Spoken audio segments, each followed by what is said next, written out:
Ce personnage mange littéralement des Spider-Man au petit-déj. Je t'explique tout, alors abonne-toi pour rejoindre l'aventure. Oui, t'as bien entendu, Morlun c'est un super vilain qui ne vient pas d'ici, mais d'une autre dimension.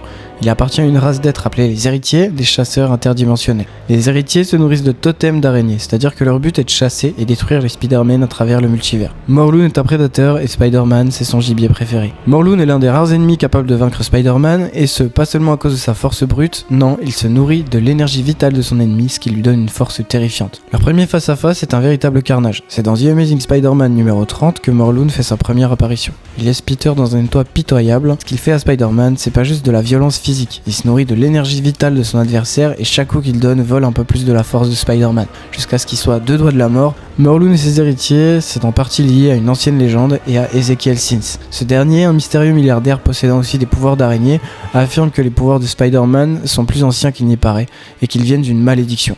Ezekiel a des connaissances profondes sur l'histoire des totems d'araignées et leurs pouvoirs. Il a même essayé d'avertir Peter, Morlun n'est pas juste un ennemi aléatoire, c'est un chasseur de lignée. Ezekiel est aussi invincible, ce qui fait de lui une cible pour Morlun et c'est grâce à ça qu'il a pu échapper aux héritiers. Ezekiel a également révélé à Peter que chaque Spider-Man dans le multivers est connecté par une toile du destin, que l'on peut d'ailleurs apercevoir dans le film animé Across the Spider-Verse. Ce qui veut dire que chaque fois qu'un totem tombe, ça affecte toute la toile du destin. Morlun c'est donc un tueur ciblé, il sait exactement ce qu'il cherche et sa chasse n'est jamais terminée. Peu importe combien de fois Spider-Man a réussi à se relever, Morlun revient toujours. Ce n'est pas qu'une simple vendetta personnelle, c'est une éternelle traque où chaque Spider-Man, qu'il soit de notre dimension ou non, est une proie.